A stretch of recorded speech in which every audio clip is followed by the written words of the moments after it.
పడే తల్లిదండ్రులు ఉన్నారు. ఇట్లాగే తోబుట్టుల మీద ఆధారపడే బంధుమిత్రుల మీద ఆధారపడే వారు కూడా చాలా మంది ఉన్నారన్నమాట. అయితే దేవుని యొక్క వాక్యం ఏంటంటే, ఇక్కడ మనుషులు సహాయము వ్యర్థము అంటున్నాడనమాట. ఇది వ్యర్థం అంటాం. మనుషులు సహాయం చేసేది అది కొద్ది కాలంగా ఉంటుంది, కానీ దేవుడు ప్రార్థన చేయడం ద్వారా ఆయన సహాయం చేస్తేనంట అది నిత్యము, అది మనకి తరగని గని అన్నమాట. తరగని గనిలాగే ఉంటుందని వాక్యము మనకి తేటతెల్లగా తెలియచేయబడుతుంది. ఈ వాక్యంలో 6వ శరణములోని చివరి లైన్లో మనకి ఏమని ఉన్నదంటే, ఒక్కసారి చదువుతారా?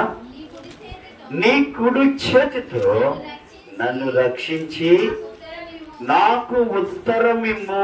దేవుని స్తోత్రం చెబుదామండి. హల్లెలూయా. ఆయన కుడి చేత్తోనే మనకు ఆశీర్వాదాలు ఉన్నాయి.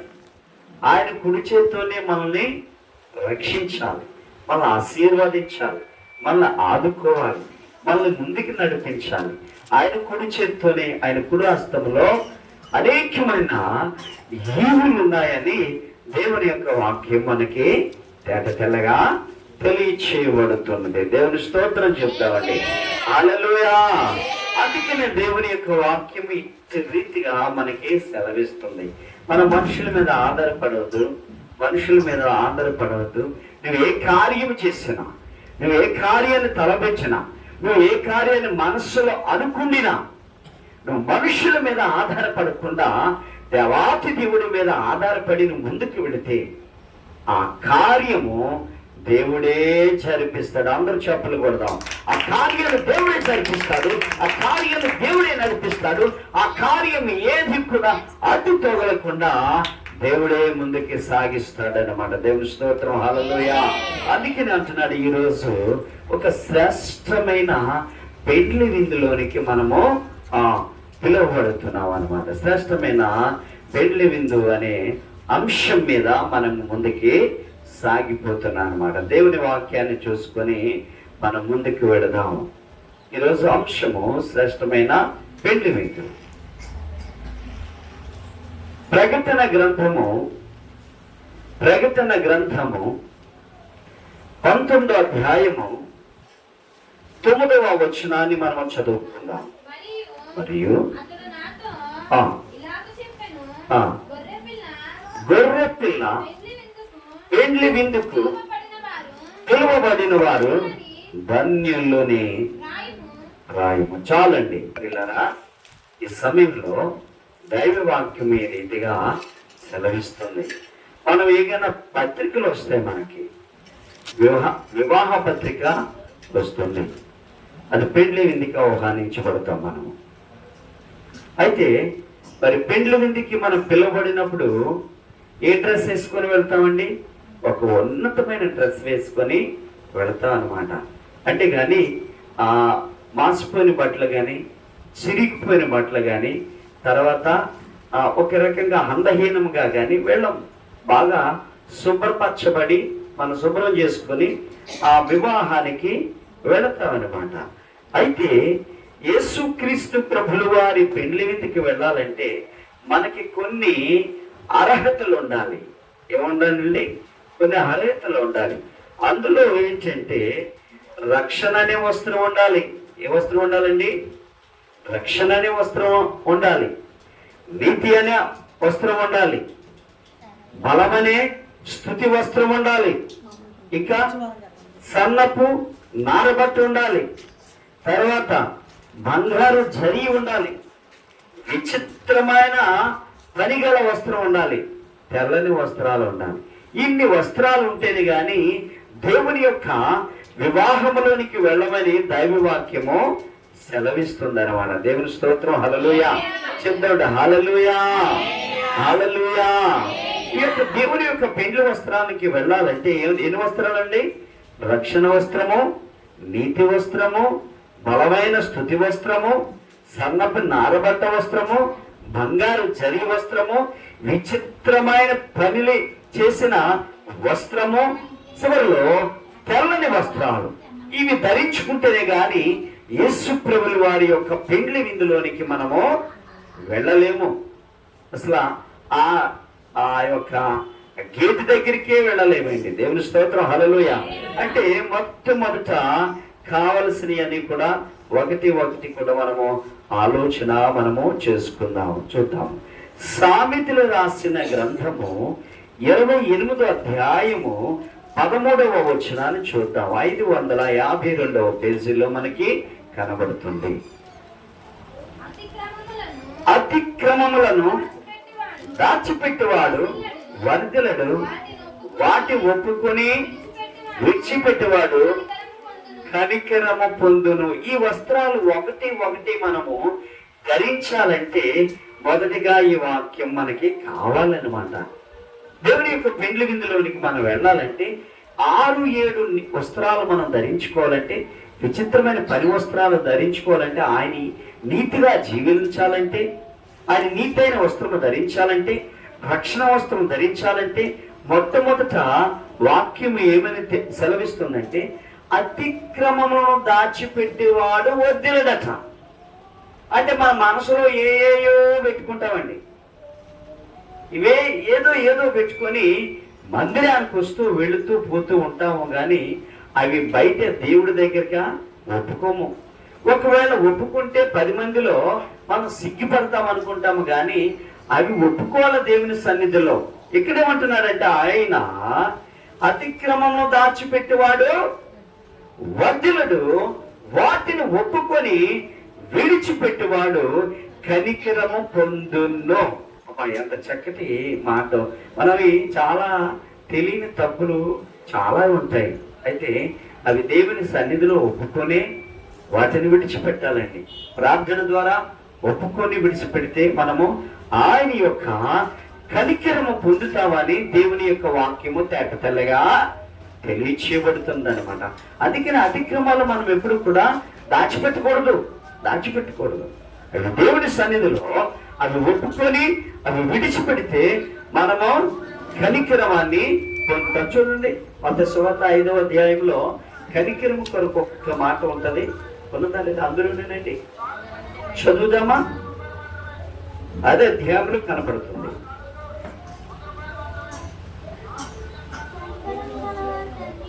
కనికరము గలవారు ధన్యులు. దేవుని స్తోత్రం, హల్లెలూయా. కనికరం ఉండాలంటండి, వారు ధన్యులు అంటండి. అతిక్రమం విడిచిపెడితే దేవుని దగ్గర ఏం పొందుతామండి? జాలి, దయ, ప్రేమ, కనికరము ఇవన్నీ కూడా మనం పొందుతామని దేవుని యొక్క వాక్యంలో తెల్లగా తెలియచేయబడుతుంది అనమాట.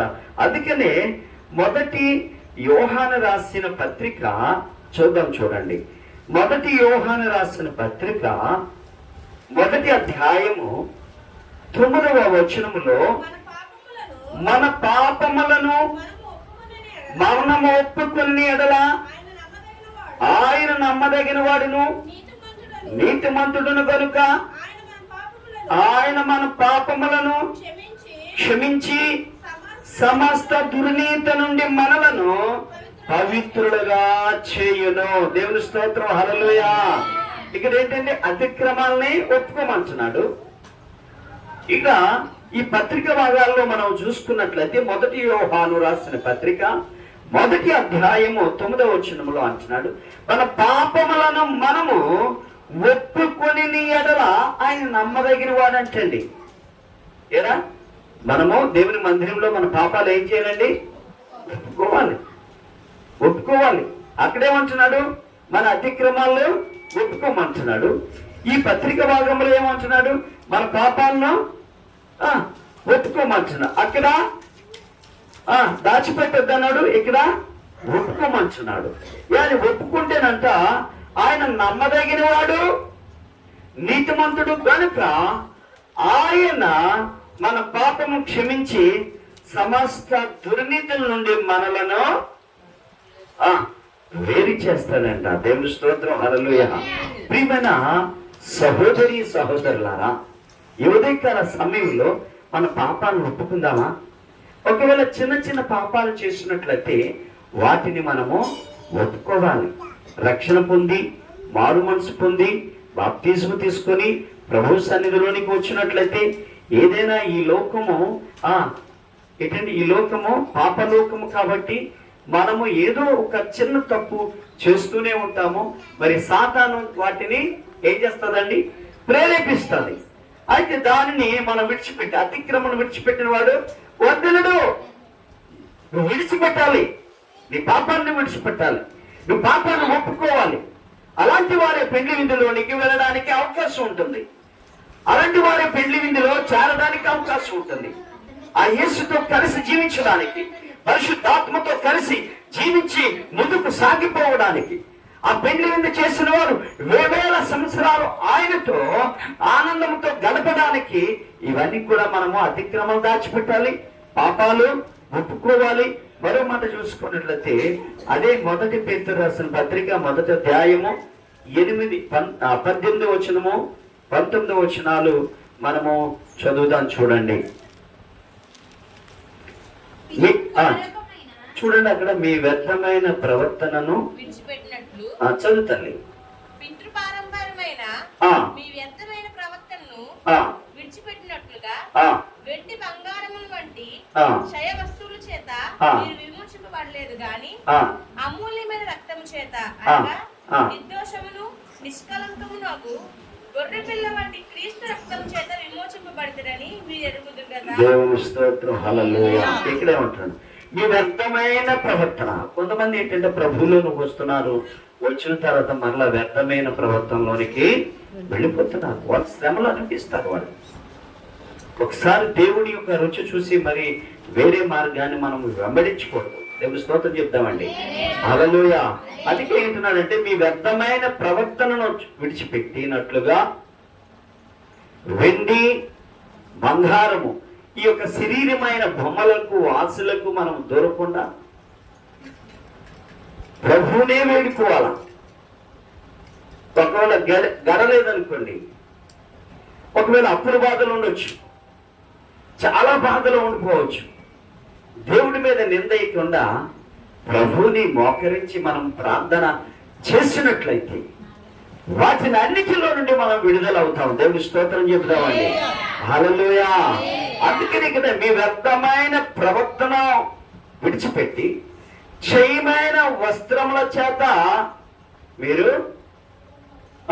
విమోచింపబడరంట. అంటే వెండి బంగారం రాయి లోహాలు ఏదైనా సరే అటువంటి వస్తువుల ద్వారా మొక్కినా చేసినా మనకి విడుదల ఏమి కూడా లేదు. కానీ నిర్దోషమైన నిష్కలంకమైన గొర్రె పిల్ల వంటి క్రీస్తు రక్తము చేత కడగబడాలంట. దేవుని స్తోత్రం, హల్లెలూయా. కడగబడిన వారే ఆ దేవుని యొక్క పెండ్లి విందులోనికి వెళ్తామంటండి. దేవుని స్తోత్రం, హల్లెలూయా. నువ్వు కడగబడితే, ఒకవేళ కడగబడకపోతే దేవుని యొక్క సమయం ఇప్పుడే ఉంది కాబట్టి, ఒకవేళ కడగబడిన వారైతే దేవుని దగ్గరికి వచ్చాయా, నేను ఇలాగ పాపం చేసి ఉన్నాను, నేను ఇందులో పడిపోయాను తండ్రి, దేవా నిశ్చితమైతే నన్ను క్షమించు బాబు, నీలోనికి వచ్చి మరలా ఈ వెండి బంగారు వ్యసనాల్లోనికి నేను వెళ్ళిపోయాను, రాతి విగ్రహాల్లోనికి వెళ్ళిపోయాను, కొయ్యి విగ్రహాల్లోనికి వెళ్ళిపోయాను. అది నిష్కలంకమైన ప్రవర్తన కలిగి మనం జీవించాలనుకున్నట్లయితే ప్రభువా మీరు చెప్పిన రీతిగా క్రీస్తు రక్తములోనే కడగబడతానని ఒక తీర్మానం చేసుకుని ప్రభువులో వేడుకోవాలా, ప్రభువుని వేడుకోవాలా, ప్రభుని స్తుతించాలా, ప్రభుని వ్యాపరచాలా, ప్రభుని ప్రతి దినము స్తుతి అనే వస్త్రాన్ని మనం ధరించుకున్నట్లయితే ఆయన పెండ్లి విందులోనికి మనం వెళ్తామని దేవుని యొక్క వాక్యము తేట తెల్లగా తెలియచేయబడుతుంది. దేవుని స్తోత్రం చెప్తామండి. హల్లెలూయా, హల్లెలూయా, హల్లెలూయా. అందుకే అక్కడే చూడండి, 1 యోహాను రాసిన పత్రికలోనే 1వ అధ్యాయము 7వ వచనములోనే చక్కటి మాట కనపడుతుంది. యేసు రక్తము చూడండి అక్కడ ఉన్నది.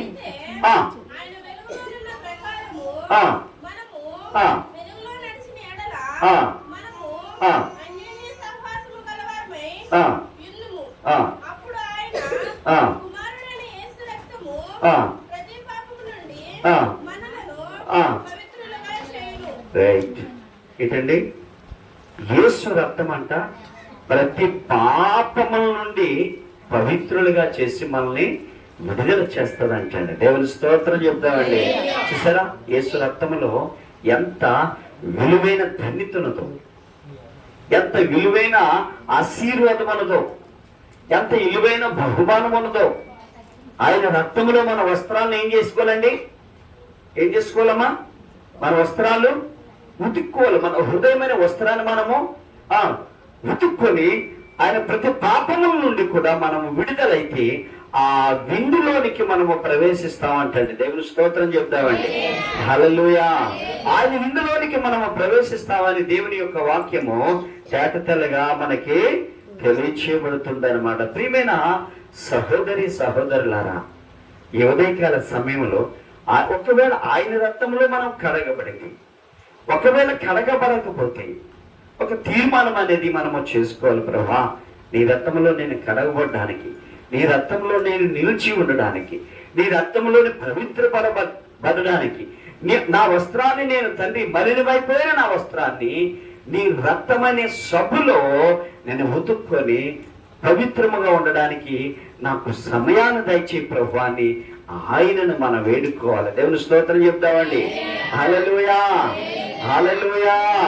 అందుకని అపోస్తుల కార్యాలు 16వ అధ్యాయము 31వ వచనములో మనం చూసుకున్నట్లయితే, అందుకు వారు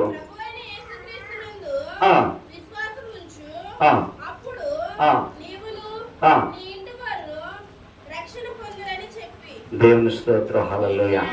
ఈ వాక్యంలో ఏమన్నదంటే జాగ్రత్తగా వినాలి. ఒకవేళ మనలో ఎవరైనా రక్షింపబడకపోతే, మన కుటుంబంలో ఎవరైనా రక్షణ పొందలేనట్లయితే, ఒకవేళ పొంది వారు మరలా ఈ లోకంలోనికి వెళ్ళిపోయినట్లయితే, పాపలోకంలోనికి వెళ్ళిపోయినట్లయితే ఈ వాక్యము తేటతెల్లగా మీకు చూపిస్తూనే ఉన్నదన్నమాట. ప్రభువైన యేసునందు విశ్వాసముంచుము. ఏంటండి? ఎవరైనా ఉంచాలండి? ప్రభువైన యేసు ప్రభుల వారి యందు విశ్వాసము ఉంచుము, అప్పుడు నీవును నీ ఇంటి వారును రక్షణ పొందుదురు. దేవునికి స్తోత్రం. హల్లెలూయా.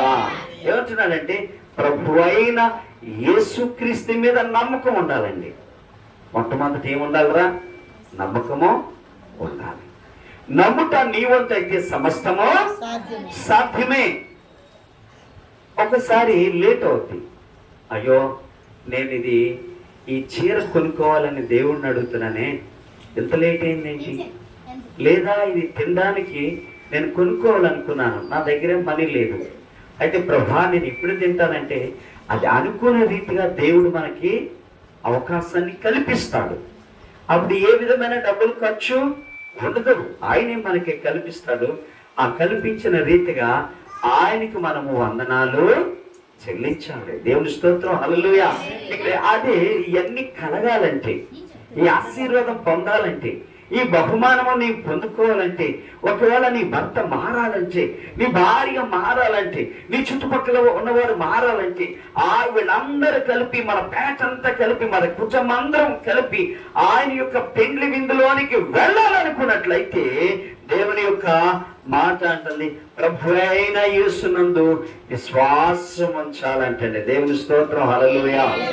ఎవరి విశ్వాసం ఉండే అంట మనం ప్రార్థన చేస్తేనంట ఈ కొండ వెళ్ళి అక్కడికి వెళ్ళిపోతుందంట. విశ్వాసం అట్లాంటిది. విశ్వాసము అట్లాంటిది అనమాట. విజయవాడలో ఈ జరిగిన సంఘటన జరుగుతుంది. ఎప్పటి నుంచో ఒక పాస్టర్ గారి ఇంటి ముందు పెద్ద కొండ ఉన్నదంటండి. అది ఎప్పటి నుంచో ప్రార్థన చేస్తున్నాడట. ప్రభా, ఈ కొండ తీసివేయండి తండ్రి, నా చర్చికి అడ్డు వచ్చింది. ప్రభా, ఈ కొండ వెళ్ళిపోవాలి తండ్రి, నా చర్చికి అడ్డు వచ్చిందని ఎప్పటి నుండో ప్రార్థన చేస్తున్నాడట. అనుకోని రీతిగా ఏమైందంటే, ఆ చర్చి ముందు నుండి 6 ways అనమాట. అంటే ఇటు 3 రోడ్లు, అటు 3 రోడ్లు వచ్చి ఆ కొండని కంప్లీట్ గా దాన్ని తీసారంట. దేవుని స్తోత్రం. హల్లెలూయా. ఆయన ఏమి చేస్తారు పాస్టర్ గారు? ఈ యొక్క కొండ మన మందిరానికి ఏం చేసుకున్నా సరే అడ్డుగా ఉంది ప్రభా, ఏంటిది అని అనుకున్నట్లయితే దేవుడు విశ్వాసంతో ఆయన ప్రార్థన చేశాడు. విశ్వాసంతో ఏంటంటే, ఈ కొండ విశ్వాసంతో ప్రార్థన చేస్తే ఈ కొండ తీసుకెళ్ళి అక్కడ పెట్టమంటే వెళ్ళిపోతుందంట. అక్కడి నుంచి ఇక్కడ రమ్మంటే వస్తుందట. అంటే విశ్వాసం అంట. నమ్ముట నీ వంతు సమస్తమో సాధ్యమే, సాధ్యమే, సాధ్యమే. దేవుడు స్తోత్రం చెప్దామండి. హల్లెలూయా. దేవుడు అంటున్నాడు కదా, ప్రభు అయిన యేసునందు విశ్వాసం ఉంచుము, అప్పుడు నీవును నీ ఇంటి వారును రక్షణ పొందుదురు అని వాక్యం ఉందన్నమాట. ప్రియులారా, నువ్వు యేసయ్యందు నువ్వు నమ్మిక ఉంచితే నీ కుమార్తె రక్షణ పొందుతాడు, నీ భర్త రక్షణ పొందుతాడు, నీ పెద్ద బిడ్డ రక్షణ పొందుతుంది, నీ కుమారుడు రక్షణ పొందుతాడు. నువ్వు నమ్మకం ఉంచాలి. యేసుక్రీస్తుని అందు నమ్మకం ఉంచాలి. నువ్వు నమ్మకం ఉండినట్లయితే, దేవుని యందు నమ్మకం ఉండినట్లయితే, నీవు ఆ పెండ్లి విందులోనికి వెళ్ళడానికి నమ్మకం ఉండినట్లయితే తప్పకుండా తప్పకుండా ఒప్పుకోవాలి పాపాన్ని, వాటిని విడిచిపెట్టాలి, నమ్మకం ఉండాలి. నీతిగా జీవిస్తే దేవుని యొక్క వివాహం అనే విందులో పాలు పంపులు పంచుకొని ఆ పరలోకంలో ఆయనతో సంతోషించడానికి గొప్ప ధన్యత ఉంటుంది. దేవుని స్తోత్రం చెబుతామండి. హల్లెలూయా చెప్తుందా? హల్లెలూయా, హల్లెలూయా. చూడండి, యెషయా రాసిన గ్రంథము చూద్దాం. యెషయా రాసిన గ్రంథము 61వ అధ్యాయము 10వ వచనాన్ని మనము చదువుకుందాం. శృంగారమైన పాగ ధరించుకునిన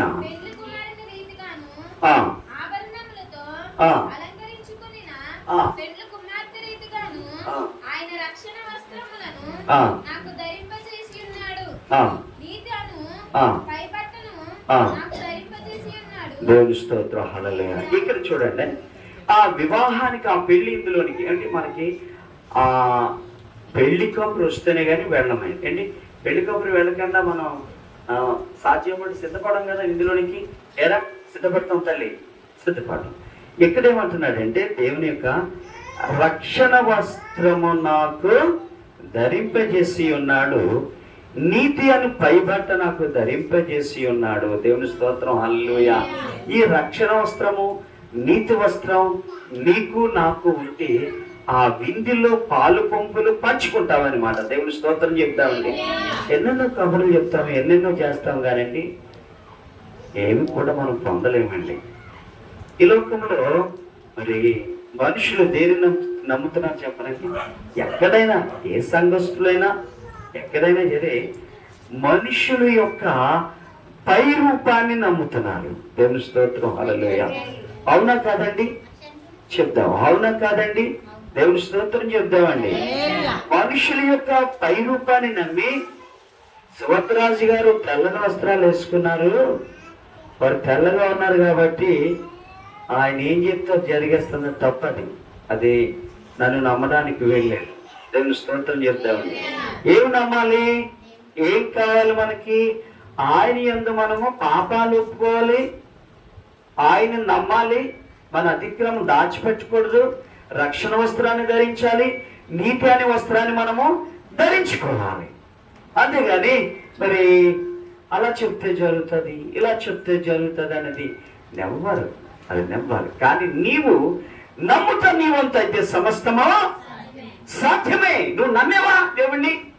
నువ్వు నమ్మడం లేదు. పైకి అది జరుగుతుందంటే అది ఆశపడుతున్నాము, ఎక్కడ ఏదో పడిపోతుందంటే అక్కడికి వెళ్ళిపోతున్నాము, అదేదో కూలిపోతుందంటే అక్కడికి వెళ్ళిపోతున్నాము, అది నేను పట్టుకున్నానంటే అక్కడికి వెళ్ళిపోతున్నాను. కానీ నమ్ముతా నీవంతే సమస్తము సాధ్యం అనే వాక్యాన్ని మాత్రం మనము ఎవరు నమ్మడం లేదు. కానీ మనుషులు ఈ లోకంలో ఆశలు చూస్తున్నామండి.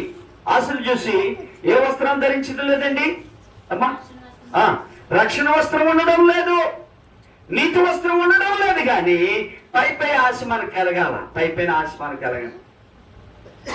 అయ్యా నీ ₹1,00,000 వచ్చేస్తాయి, నేను దేవుడు చెప్తున్నానంటే 1,00,000 వచ్చేస్తుందని మనం అదే నమ్ముతున్నాం తప్ప ఈ వస్త్రం మాత్రం నమ్మడం లేదు. దేవుని స్తోత్రం చెప్దామండి. హల్లెలూయా. 1,00,000 వస్తుందనే నేను చెప్పాను నమ్ముతున్నారు. కానీ మన పాపాలు విడిచిపెట్టడం లేదు, మన అతిక్రమాలు విడిచిపెట్టడం లేదు, మన తప్పులు ఒప్పుకోవడం లేదు, రక్షణ వస్త్రాన్ని ధరించుకోవడం లేదు, నీతి వస్త్రాన్ని ధరించుకోవడం లేదు. ఆ పెళ్లి ఇందులోనికి వెళ్ళిపోతామంట. దేవుని స్తోత్రం. హల్లెలూయా. ఎలాగెళ్తామండి?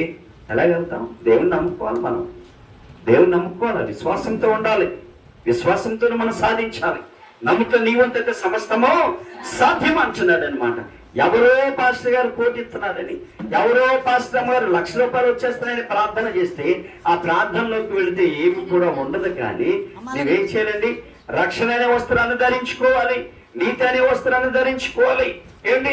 నీతి అనే వస్త్రాన్ని ధరించుకోవాలి, పాపాన్ని విడిచిపెట్టాలి, పాపాన్ని ఒప్పుకోవాలి, ఆయన నామాన్ని గణపరచాలి, స్తుతి అనే వస్త్రాన్ని ధరించాలి, తలని వస్త్రాలు ధరించాలి. వీటినన్నిటిని ధరిస్తేనే పరలోకంలోనికి వెళ్ళడానికి అవకాశం ఉంటుంది. దేవుని స్తోత్రం చెప్తామండి.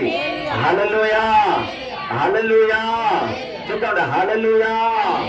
చివరిలో ఒక మాట చెప్పుకొని మనము ముగించుకుందాం. చూడండి, యెషయా గ్రంథము 61:3 ఉంటుంది. చూడండి, 61:3. సియోనులో దుఃఖించిన వారికి చాలు తల్లి. ఇది చూడండి ఈసారి 61:3 దేవుని వాక్యాన్ని ఒకసారి మనం పరిశీలిద్దాం. సియోనులో దుఃఖించిన వారికి. ఎక్కడ దుఃఖించిన వారికి అండి? ఎక్కడ సియోను అంటే?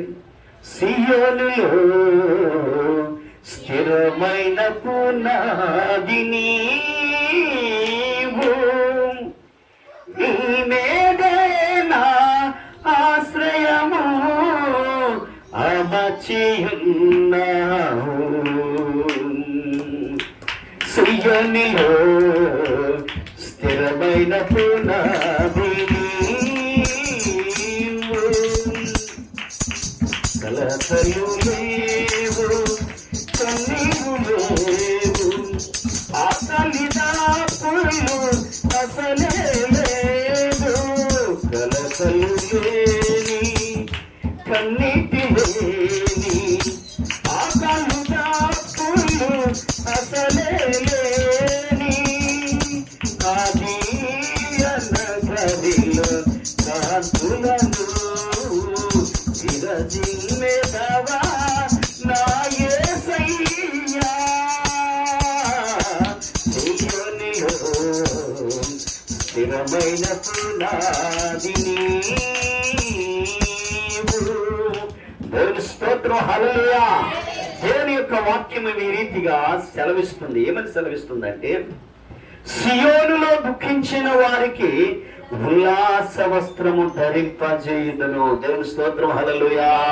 అందరూ చెబుతామండి. దేవుని స్తోత్రం. హల్లెలూయా.